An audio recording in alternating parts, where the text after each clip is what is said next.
used to be allowed to walk around during the day too, but then there was the bite of 87. Yeah, it's amazing that the human body can live without the frontal lobe, you know?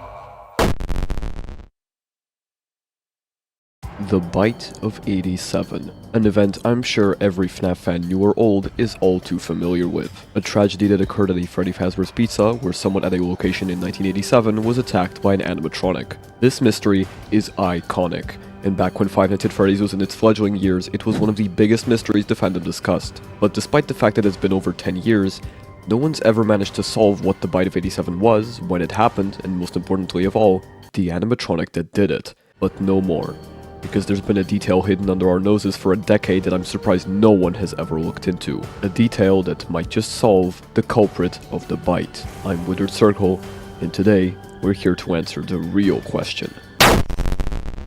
Was that the Bite of 87? We first found out about the Bite of 87 on the first night of FNAF 1, where Phone Guy mentions it in passing, blaming it as the reason the Freddy Fazbear animatronics aren't allowed to move around during the day anymore. This is why they only walk around at night, targeting the security guard on his night shifts. At the time of FNAF 1's release, the top candidates for the culprits of the bite were Freddy Fazbear himself and Foxy the Pirate. Some theorists thought it was Freddy due to the handprints that appeared on his face when brightened up, and because of the poster in the west hall corner, where it looked like Freddy was trying to tear his own jaw off as if he was the one who did the bite. Others pointed to Foxy due to his unhinged jaw, erratic behavior, and the fact that he was marked as out of order. The jaw in his state of disrepair would be caused by the bite, while his speed was what led to it. And then FNAF 2 came along. With FNAF 2, a game literally set in 1987, arrived a whole new cast of animatronics to blame for the bite. The toys. As Phone Guy says, while this new cast was a huge improvement from the original animatronics from the previous location, they weren't without their issues. But try to avoid eye contact with any of the animatronics side if you can. Someone may have tampered with their facial recognition systems, we're not sure. But the characters have been acting very unusual, almost aggressive toward the staff. They interact with the kids just fine, but when they encounter an adult, they just stare. This singular line was what convinced many fans that one of the toys was the culprit of the Bite of 87, and this line from Night 6 solidified it even more. We have one more event scheduled for tomorrow, a birthday. You'll be on day shift. Wear your uniform. Stay close to the animatronics and make sure they don't hurt anyone, okay? With what we heard about the toys being aggressive, and with Phone Guy insisting we stay close to them, as well as the newspaper after Night 6 confirming that they were being scrapped, theorists concluded that the toys were scrapped after one of them bit someone at the birthday party Jeremy Fitzgerald was working that day shift at. This party would have happened right after the Night 7 shift done by Fritz Smith, who replaced Jeremy. Back then, the main candidates for the bite culprit were Withered Freddy, Toy Bonnie, and Withered Foxy. So basically the same ones as FNAF 1, but with the addition of Bonnie. Most people seem to agree that the animatronic that did it was one of the newer models, not a Withered, so they went for the one with the most violent tendencies. But I left out one animatronic from the list, because usually, fingers were pointed at one specific character. They tried to remake Foxy, you know? They thought the first one was too scary, so they redesigned him to be more kid-friendly and put him in Kids Cove. Now he's just a mess of parts. I think the employees refer to him as just the Mangle. The evidence was all there. Mangle was erratic and dangerous looking like Foxy before them, their jump scare animation looked like they were aiming for your frontal lobe, and of course, they were a toy. And for the longest time, this was the conclusion. Until FNAF 4. Back when FNAF 4 came out, there was a debate surrounding whether or not this bite was in fact the Bite of 87. This debate was very, very stupid. Not only does the TV in the crying child's house give us the date 1983, which was also the year of the establishment of the first Freddy Fazbear's Pizza, but the source code for FNAF 4's teasers contained multiple instances of 1983 and 1982, but that's a subject for another day. Plus, we know the Bite of 87 resulted in the animatronic's free roam being disabled. Why would this happen if Fredbear, the culprit of this bite, never even moved? The week before, the first FNAF interactive novel, where we played as Phone Guy, confirmed that there were in fact two separate chomps, with the employees calling the first one the Big Bite and the second one the Bite of 87. So to make it clear, these two are different bite incidents. But many theorists disagreed with the Mangle hypothesis, myself included. And recently, the week before seems to have given us a lot of very useful hints about the story of the Bite of 87. Quote, "In the aftermath of the Bite of 87, staff spread tips around the restaurant of how to slow or stop the animatronics if they ever attacked again. One of the survival strategies was to shine a bright light in the animatronics' eyes to disorient them and temporarily lock them in position until they reset their sensors and recalibrated their programming." After this passage, the player is killed upon attempting to use this trick on Chica. But there's more. because this book goes in detail on who suffered the bite, and more importantly, who did it. Like you said in one of your training videos for the restaurant, you can't spell tea without M&E. After the bite of 87, you heard some of the staff twist that around to, you can't spell team without M-E-A-T. You didn't much appreciate that. People deal with tragedy and loss in their own ways, sometimes with humor. This seems to imply that the victim of the bite was a Freddy Fazbear's employee back in 87, explaining Meat and Phone Guy's note on the staff dealing with tragedy and loss. It's also stated later in the book that the victim was an adult. Throughout the book, Phone Guy seems to be untrusting of Foxy, even mentioning that he had never bitten any kids before. Almost as if he'd bitten an adult. On page 71, Ralph tries the employee's flashlight trick on Foxy, and here's what happens. You dash to the shelves and pick up the flashlight just as Foxy bursts into the room. You whirl around and press the button on the flashlight. Luckily, the batteries inside still work. A bright beam cuts across the room and shines on Foxy's face. You thought maybe you'd blind him temporarily so you could slip by, but the light seemed to mess him up. He freezes in place, servos clicking in confusion. You hope you won't get in trouble for breaking Foxy. This is a perfect description of what happens to Withered Foxy when you use the flashlight on him in FNAF 2. He's stunned in place, unable to move. He is the only animatronic that is completely stunned by the player's flashlight, and this is how the player is supposed to avoid his jump scare. It's even possible that FNAF 1's Foxy stops moving when you look at him due to the light on the security camera being pointed at him when it's activated. The point is that Foxy's programming doesn't do very well with light. And this is where that forgotten detail comes in. Five Nights at Freddy's 2 was packed with secrets and Easter eggs, such as the death minigame, secret characters, and so on, but one that no one ever talks about is a combination of rare screens that you can get in the game.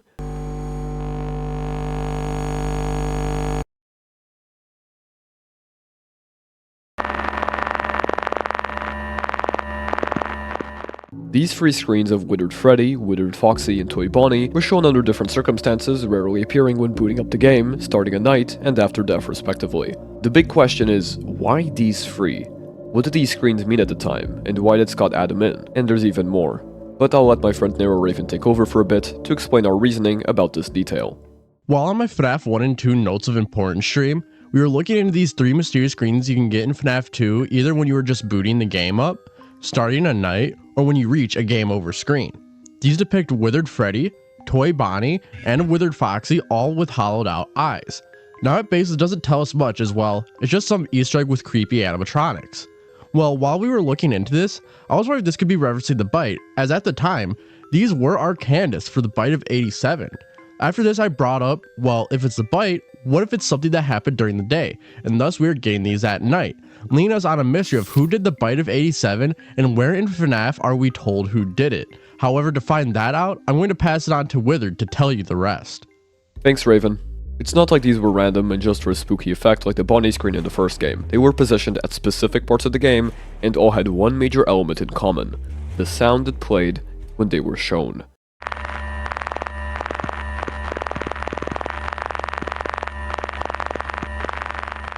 This is the sound that plays when the player tries to turn on the flashlight if it's already out of battery while playing for a night in FNAF 2. The repeating clicking of a button. And surprisingly, this clicking is the one detail that seals the deal. Now, remember that passage about how employees recommended using the flashlight to stun the culprit of the bite? And remember the only animatronic in FNAF 2 that the trick works on? Yeah, Withered Foxy. So what if it was Withered Foxy that did the bite? This would explain why he's still out of order by the time of FNAF 1 and why his jaw is unhinged, as well as why Phone Guy seems to blame the bite on Foxy the Pirate. But there's a problem. Like we covered earlier, a lot of FNAF 2 stories seems to imply the bite was done by one of the toys, caused either by their flawed facial recognition systems or by something else. But it's actually pretty heavily implied that the bite wasn't done by a toy. We know that after the 1987 Freddy Fazbear's closed down, the toys were scrapped by Fazbear Entertainment, with their shells eventually making their way to the Fazbear's Fright horror attraction. But while most people think the bite was the reason they got scrapped, that's not actually the case. At the beginning of FNAF 2, Phone Guy informs us that the toys are equipped with state-of-the-art facial recognition software. Later, we find out that this software was tampered with Phone Guy telling us to avoid eye contact with the toys for that reason. But then, on night 5, something interesting happens. Hey, keep a close eye on things tonight, okay? From what I understand, the building is on lockdown. No one is allowed in or out, you know, especially concerning any previous employees. When we get it all sorted out, we may move you to the day shift. A position just became available. A reminder that during the other calls, Phone Guy tells us about a separate guard working the day shift who was moved there after complaining about conditions at night, and due to the fact that the purple guy has a security badge and saved them, a minigame set at the FNAF 2 location, it's pretty clear that this day shift guard is William Afton infiltrating the 1987 pizzeria. By what's being said in the call, it seems like the previous guard was fired, which explains why no previous employees are allowed inside. But why would they fire Afton if they didn't know it was him? Well, because he was the one who tampered with the facial recognition. It's made pretty clear that the only reason the toys have the software is to prevent William from getting into the location and doing another killing spree.